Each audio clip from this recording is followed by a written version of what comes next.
Bismillahirrahmanirrahim. Assalamualaikum warahmatullahi wabarakatuh. Alhamdulillah wa nusalli ala rasulillah. Bismillahirrahmanirrahim wa alaihi natawakkal. Rabbi israh li sadri wa yassir li amri wahlul 'uqdatam min lisani yafqahu qawli. Ya Fattah ya Alim, nasrun minallah wa fathun qarib. Bapak Ibu ingkang kula hormati, para alim ulama yang sama-sama kita ta'azimi. Insyaallah kita akan mengkaji kitab Al-Wafi. Al-Wafi adalah sarah daripada Arba'in Nawawi yang dikarang oleh yaitu Imam Yahya Zakaria Yahya Syaraf Ad-Din An-Nawawi atau Imam Nawawi. Sebelum kita baca kitab ini, monggo sareng-sareng maca Fatihah kanggo Imam Nawawi. Ala hadina salihah al-Fatihah. A'udzu billahi minasyaitonir rajim. Bismillahirrahmanirrahim. Alhamdulillahi rabbil alamin arrahmanir rahim maliki yaumiddin. Iyyaka na'budu wa iyyaka nasta'in ihdinas siratal mustaqim siratal ladzina an'amta 'alaihim ghairil maghdubi alaihim waladdallin. Amin. Hadis nomor pinten? 7 ya.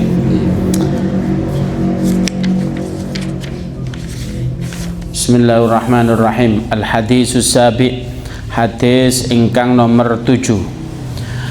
Hadis nomor 7 ini dikasih judul oleh pensyarah kitab ini adalah Ad-Dinun Nasihah, bahwasanya agama itu adalah nasihat. An Abi Ruqayyata Tamim bin Aus Ad-Dari radhiyallahu anhum. Ada seseorang yang namanya Tamim. Beliau itu putra daripada Aus, kakeknya namanya Ad-Dari, putri beliau namanya Ruqayyah.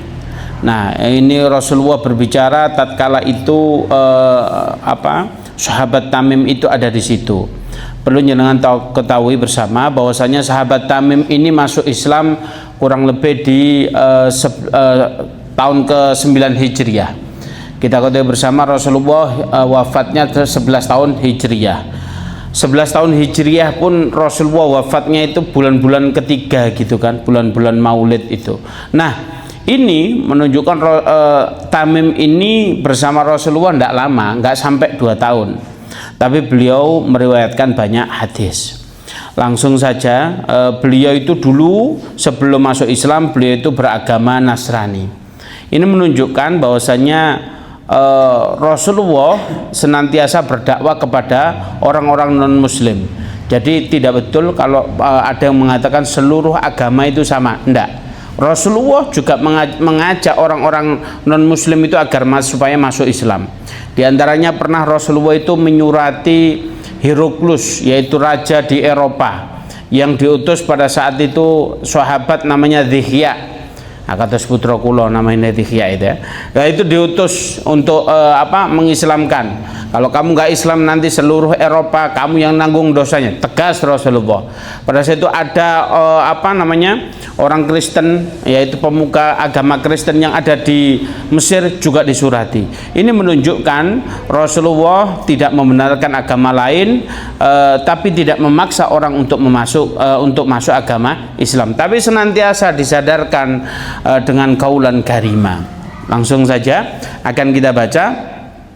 Annan Nabiyya sallallahu alaihi wasallam qala, bahwasanya Kanjeng Nabi Muhammad sallallahu alaihi wasallam dawuh apa yang dikatakan ad-dinun nasihah, bahwasanya agama itu adalah nasihat. Qulna, kami berkata, liman, untuk siapa? Yang pertama akan kita bahas, lillahi wali kitabihi wali rasulihi wali a'immatil muslimina wa ammatihim, rawahul Muslim.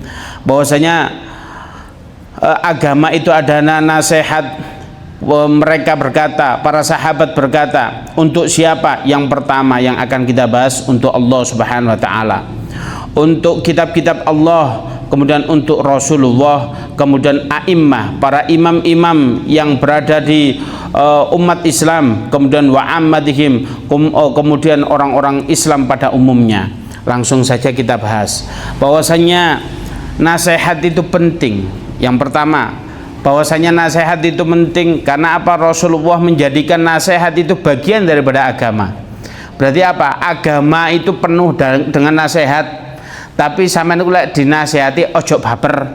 dinasehati, ngapunten nggih ngeten nggih kirang bener, ya ojo baper. Kalau itu memang bersumber dari Al-Quran dan hadis, ojo protes. Dumeh tidak cocok dengan apa yang kita yakini, loh Al-Qurannya ditolak, maka ini tidak boleh. Ingat, berarti agama itu, nasihat itu bagian daripada agama.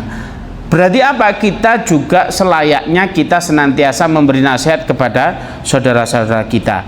Tapi ngeten, kita berkewajiban nasihati, tapi nasihat itu macamnya ono loro lek wong saiki. Ono wong sing betul-betul ikhlas lillahi ta'ala.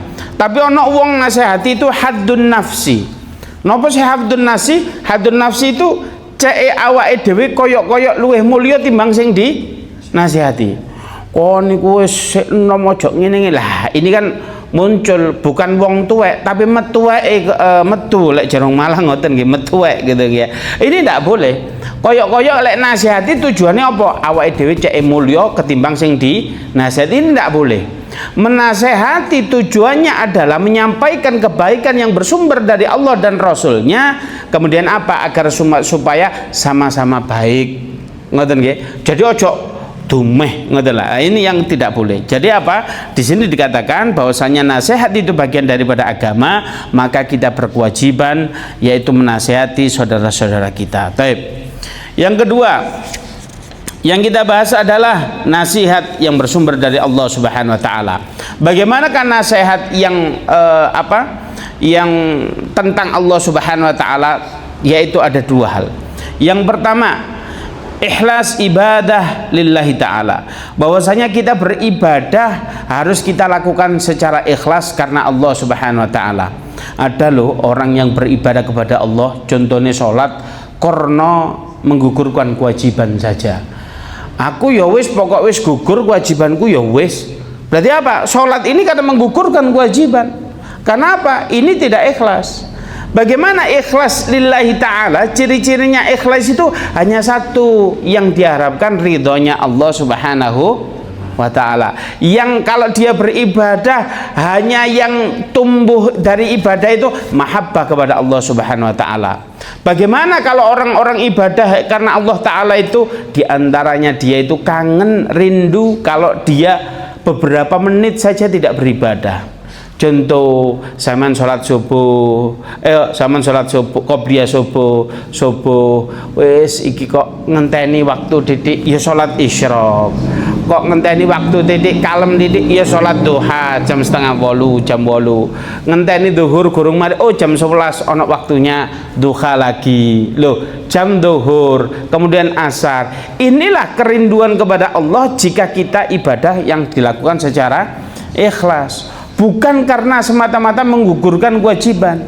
Maka kalau kita menasihati yang tentang Allah Subhanahu wa taala, yang pertama adalah ibadah kita secara ikhlas. Yang kedua, kalau tentang Allah Subhanahu wa taala apa? Nafyu syarikahu. Apa itu? Menghilangkan syirik kepada Allah Subhanahu wa taala. Syirik itu maknanya adalah menduakan Allah atau apa? Mengakui kekuatan selain dari Allah Subhanahu wa taala. Ade ngaku kalau selain Allah itu ada kekuatan. Ini tidak boleh. Sama ngaku lelekake sama niku luweh mulya, ini gak oleh. Maka apa? Di hati kita itu la haula wala quwata illa billah. Tidak ada kekuatan kecuali kekuatan itu bersumber dari Allah Subhanahu wa taala. Dengan cara apa kita tidak mensyirikan? Yang pertama, tarokal ihada fi sifatihi. Apa? Yang pertama adalah meninggalkan sifat-sifat yang sekiranya mokhal bagi Allah. Contoh, sifat mokhal bagi Allah, sifat yang mustahil bagi Allah Subhanahu wa taala. Allah memiliki anak. Ini kan tidak mungkin. Berarti itu apa? Kita harus meyakini hal itu. Allah yang sifat yang mokhal itu harus kita tinggalkan. Nah, itu yang tanpa menduakan Allah tadi. Yaitu pertama, sifat-sifat mokhal Allah harus kita tinggalkan.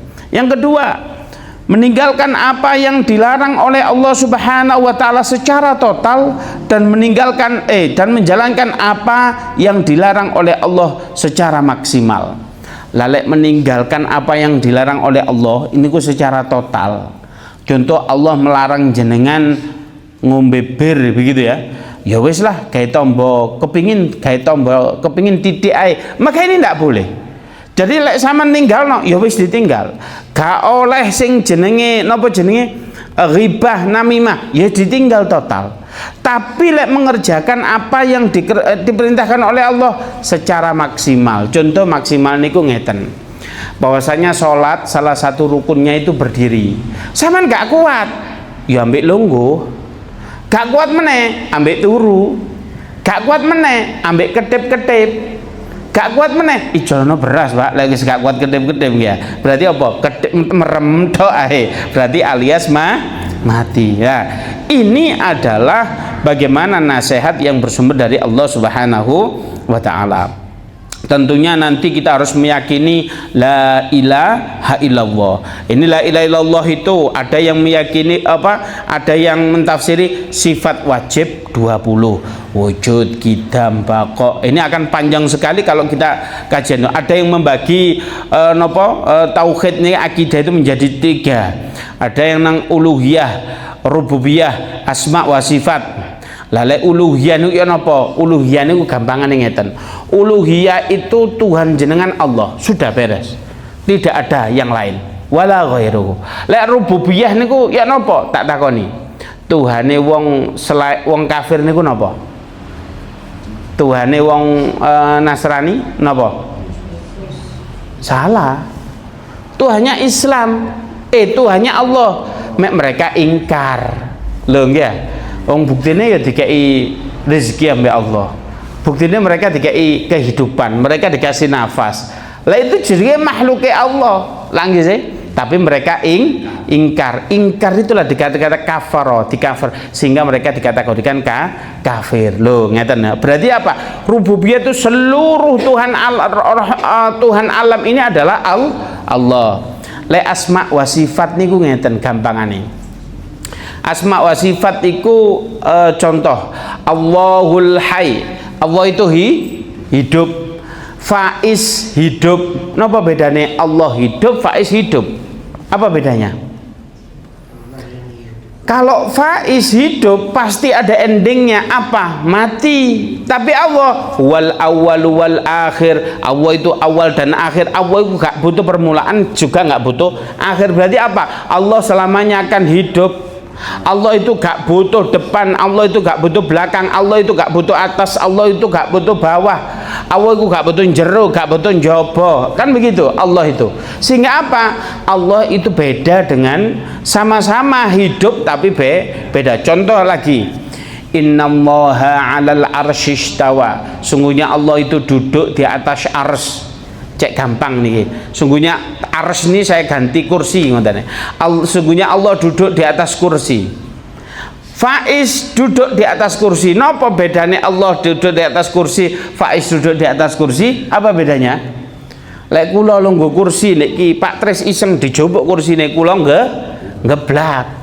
Allah dijobok kursine. Ndak, wong Allah gak butuh kursi. Sehingga apa? Arsy itu bukan kebutuhan Allah. Allah kadang di situ, kadang dimanapun Allah itu berada. Sehingga apa? Beda Faiz duduk dengan Allah duduk. Itulah asma wa sifat. Sehingga akidah kita itu nasihat tentang Allah tidak jauh dari itu semua. Yang pertama ibadah, ikhlas karena Allah Ta'ala.